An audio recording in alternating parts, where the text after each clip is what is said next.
सलाम नमस्ते सत श्री अकाल। मैं हूं अमन अंसारी और आप देख रहे हैं अखंड भारत की सोच। प्रधानमंत्री नरेंद्र मोदी इस समय राजस्थान के दौरे पर हैं और वहां पर एक सभा को संबोधित करते हुए प्रधानमंत्री ने कांग्रेस पार्टी पर जमकर हमला बोला।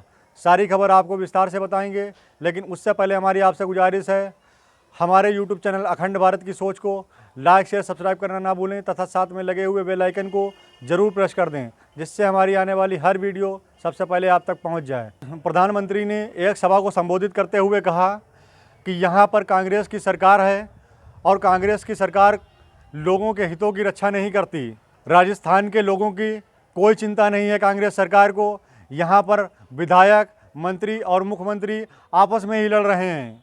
जब वो खुद आपस में लड़ते हैं तो वो जनता के हितों की क्या रक्षा करेंगे। प्रधानमंत्री मोदी ने कहा कि 2014 में आपने एक केंद्र के अंदर सरकार बनाई। दशकों के बाद ऐसी सरकार आपने बनाई जो लगातार आपके हितों में काम कर रही है, लेकिन उसके बाद अगले 5 सालों तक के लिए आपने सरकार बनाई थी राजस्थान के अंदर। उस सरकार ने राजस्थान वालों को क्या दिया? राजस्थान के लोगों के हितों के लिए भी काम नहीं कर पा रही है, क्योंकि कांग्रेस पार्टी के विधायक और उसके अपने नेता, अपने मंत्री, प्रधानमंत्री नरेंद्र मोदी ने अशोक गहलोत और सचिन पायलट को लेकर के तंज कसा। उन्होंने कहा कांग्रेस पार्टी के विधायक, मंत्री और मुख्यमंत्री आपस में ही लड़ते हैं। किसी पार्टी के बीच के नेताओं में ऐसी उठापटक चलती है, तब वो जनता के हितों की क्या रक्षा करेंगे। प्रधानमंत्री मोदी ने कहा कि आपने जो सरकार राज्य के अंदर बनाई है वो अस्थिरता और अराजकता फैलाती है। अस्थिरता और अराजकता के अलावा सरकार ने क्या दिया है? प्रधानमंत्री ने कांग्रेस पार्टी की सरकार पर आरोप लगाया कि कांग्रेस पार्टी की सरकार ने जनता के हितों में कोई काम नहीं किया है। राजस्थान के अंदर अपराध चरम पर हैं, बेटियों की रक्षा नहीं की जा रही है, लेकिन सरकार किसी तरह से कोई ठोस कदम नहीं उठाती है, न अपराधियों के खिलाफ कोई कार्रवाई करती है। लेकिन प्रधानमंत्री जी ये बताना भूल गए कि मध्य प्रदेश और उत्तर प्रदेश जो मणिपुर में चल रहा है वो क्या है। जो मणिपुर में इस वक्त लोग पलायन करने को मजबूर हैं, जो मणिपुर के अल्पसंख्यक हैं, जिस तरह से उनको प्रताड़ित किया जा रहा है, जिस तरह से उनको मारा जा रहा है, प्रधानमंत्री को ये नहीं दिखाई देता है। लेकिन दूसरे राज्यों की सरकार पर छीटाकशी करने के लिए प्रधानमंत्री के पास समय है। प्रधानमंत्री नरेंद्र मोदी को जो महिला पहलवान 40 दिनों से धरने पर हैं, जो अपने आप अपनी मेहनत से कमाए हुए मेडलों को गंगा में प्रवाहित करने जा रहे थे, वो पहलवान नज़र नहीं आते हैं। प्रधानमंत्री नरेंद्र मोदी अभी बेटियों के मुद्दे पर लेकर के कुछ भी नहीं बोले हैं, जबकि पहलवानों को लगभग 40 दिन होने वाले हैं धरना प्रदर्शन को लेकर के। पुलिस के द्वारा उनको जिस तरह से प्रताड़ित किया गया, पुलिस ने जिस तरह से उनको घसीटा है, पुलिस ने जिस तरह से उनको परेशान किया है, प्रधानमंत्री इस पर आंखें बंद किए हुए बैठे हैं। प्रधानमंत्री इस चीज़ पर बिल्कुल भी ध्यान नहीं देते हैं कि हिंदुस्तान के अंदर जो केंद्र में हमारी सरकार है, उस सरकार को हमारे देश की रक्षा के लिए क्या करना चाहिए, हमारे देश की बेटियों की रक्षा के लिए क्या करना चाहिए। दूसरे राज्यों की सरकारों पर आरोप लगाते रहते हैं कि वहाँ की बेटियाँ सुरक्षित नहीं हैं, वहाँ की बेटियाँ अपने आप को असुरक्षित महसूस करती हैं। लेकिन क्या यह प्रधानमंत्री को नज़र नहीं आता? अपने एक सांसद ब्रजभूषण शरण सिंह को बचाने के लिए, जिन पर 2 FIR दर्ज हैं, एक पास्को एक्ट के तहत दर्ज है, लेकिन प्रधानमंत्री को ये नज़र नहीं आता है कि हमको 2 शब्द बोलने चाहिए उन बेटियों की रक्षा के लिए, उन बेटियों के बारे में जो बेटियां विदेशों से मेडल ला करके हमारे देश का मान बढ़ाती हैं, जिनको साथ में बुला करके फ़ोटो खिंचवाते हैं प्रधानमंत्री जी। आज जब वही बेटियां 40 दिन से लगभग धरने पर बैठी हैं तो वो बेटियां नज़र नहीं आ रही हैं। चलो, कम से कम प्रधानमंत्री नरेंद्र मोदी ने इतना तो सीख लिया है।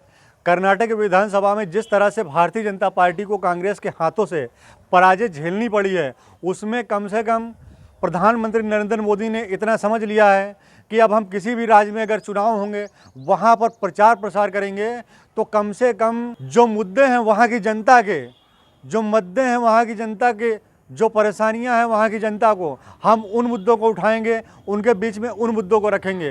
क्योंकि जिस तरह से कर्नाटक में चुनाव हुए थे, वहाँ पर राष्ट्रीय मुद्दों को उठाकर भारतीय जनता पार्टी ने अंतर्राष्ट्रीय मुद्दों को उठा करके जनता के बीच में गई थी, और जिस तरह से कांग्रेस पार्टी ने वहाँ के निजी मुद्दों को उठा करके चुनाव पर हावी हुई थी, और कांग्रेस पार्टी ने उसमें जिस तरह से जीत हासिल की है, उससे प्रधानमंत्री ने इतनी तो सीख ली है कि कम से कम अब वो राजस्थान के लोगों की हितों की बात कर रहे हैं, राजस्थान के लोगों की बात कर रहे हैं, ताकि आने वाले चुनाव में राजस्थान के लोग कर्नाटक जैसा हाल ना कर दें। जिस तरह से कर्नाटक के अंदर भगवान पर या बजरंग बली पर सियासत करके वोटों को पाने का अनुमान लगाया था भारतीय जनता पार्टी ने, प्रधानमंत्री नरेंद्र मोदी ने, कम से कम राजस्थान के अंदर वो नहीं होने वाला है। क्योंकि अब जिस तरह से प्रचार प्रसार किया जा रहा है, उससे साफ नज़र आ रहा है कि कोई भी पार्टी यहाँ पर होगी तो वो स्थानीय मुद्दों को उठाएगी। प्रधानमंत्री मोदी ने कहा कि कांग्रेस की सरकार आतंकियों पर मेहरबान है।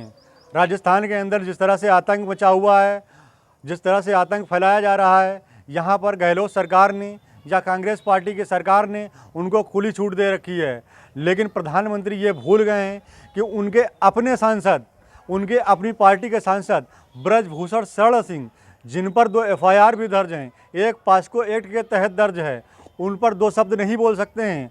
क्या प्रधानमंत्री अपने देश की बेटियों को, अपने देश के उन बेटियों को, जिन बेटियों को कभी सर आंखों पर बिठाया जाता था, क्या उन बेटियों के लिए 2 शब्द बोलने के लिए प्रधानमंत्री के पास समय नहीं है? क्या प्रधानमंत्री को ये दिखाई नहीं देता है कि जो विनेश फोगाट, साक्षी मलिक, जिन पर हमें कभी नाज था, जिन पर कभी हमारे देश को नाज था, जिन पर आज भी हमें गर्व है, वो बेटियां आज हमारी रोड पर बैठी हुई हैं, धरना प्रदर्शन करने के लिए मजबूर हैं सिर्फ एक सांसद के खिलाफ, और उस सांसद को भारतीय जनता पार्टी बचाने के लिए लगातार झूठ बोल रही है और किसी तरह की कोई कार्रवाई नहीं कर रही है।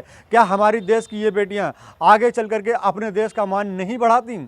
क्या ये हमारी बेटियां, जिनका आज आत्मविश्वास कम हो रहा है, जिनका मनोबल टूट रहा है, क्या प्रधानमंत्री को ये नहीं दिखाई देता है कि इनका जो खेल का कैरियर है, जो इनका अपना कैरियर है, उस पर किस तरह से प्रभाव पड़ेगा जिस तरह से इनको सताया जा रहा है? प्रधानमंत्री ने कहा कि हिंदुस्तान में जब से केंद्र के अंदर भारतीय जनता पार्टी की सरकार आई है, पहली बार ऐसा हुआ है कि किसानों का लागत से 1.5 गुना समर्थन मूल्य तय हुआ है। पहली बार ऐसा हुआ है कि किसानों को खातों के जरिए से पैसा मिलना शुरू हुआ है।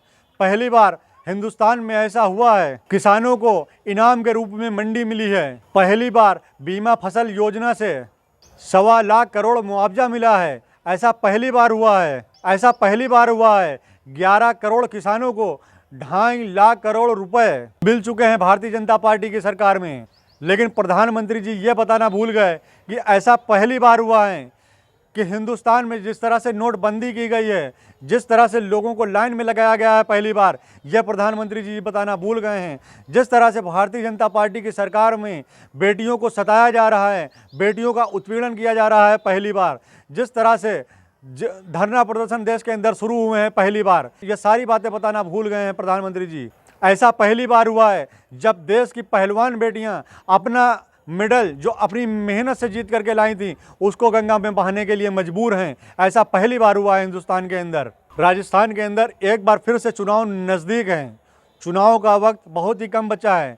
ऐसे में देखते हैं कि वहाँ की जनता कांग्रेस पार्टी पर एक बार फिर से भरोसा करती है या फिर भारतीय जनता पार्टी को चुनती है।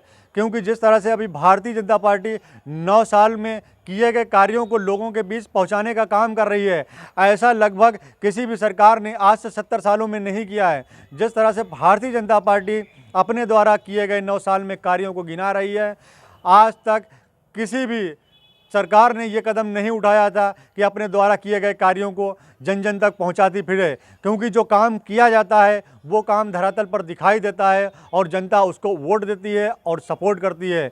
इसलिए उसकी सरकार एक बार फिर से केंद्र हो या राज्य हो बनने की पूरी संभावनाएं रहती हैं। क्योंकि आपका काम बोलता है, आपके द्वारा प्रचार किया गया या जो प्रोपेगेंडा फैलाया जाता है उस पर जनता वोट नहीं करती है, आपके काम पर वोट करती है। अगर आपने वाकई में काम किया है तो जनता आपको सर आंखों पर बिठाएगी और आपको ज़रूर एक बार सत्ता में लाएगी। लेकिन अगर आपने काम नहीं किया है तो चाहे जिस राज्य की जनता हो या जिस देश की जनता हो, वो जनता ज़रूर सत्ता में बैठे हुए लोगों को ठुकरा देगी। क्योंकि जनता को सिर्फ काम पसंद है। अमन अंसारी को दीजिए इजाज़त। नमस्कार। 2014 में आप लोगों ने कई दशकों बाद केंद्र में एक स्थिर सरकार बनाई थी। भाजपा के ने आपके हर आदेश की मर्यादा रखी है, लेकिन आपने 5 वर्ष पहले राजस्थान में भी एक जनादेश दिया था और बदले में राजस्थान को क्या मिला? क्या मिला? अस्थिरता और अराजकता। यहां 5 साल से विधायक, मंत्री, मुख्यमंत्री आपस में लड़ने में ही बिजी है। राजस्थान की जनता की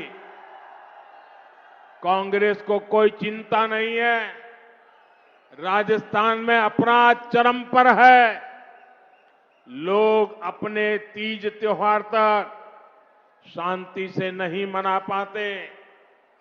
कब कहां दंगा हो जाए इसकी कोई गारंटी। सरकार में पहली बार किसानों को लागत का 1.5 गुना समर्थन मूल्य तय हुआ।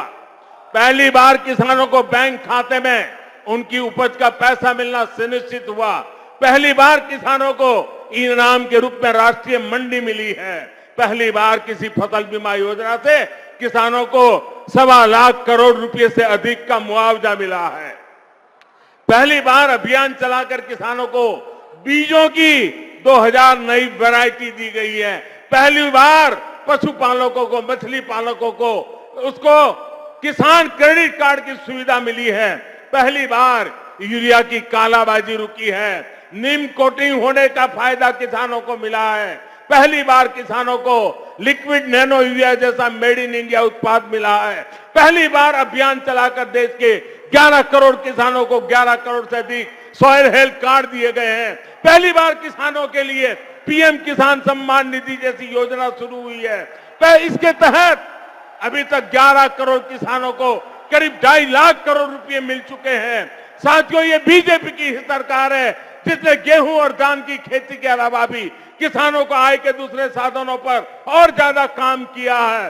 पहली बार देश में दालों का उत्पादन बढ़ाने और एमएसपी पर दलहन की खरीद के लिए इतना बड़ा अभियान चला।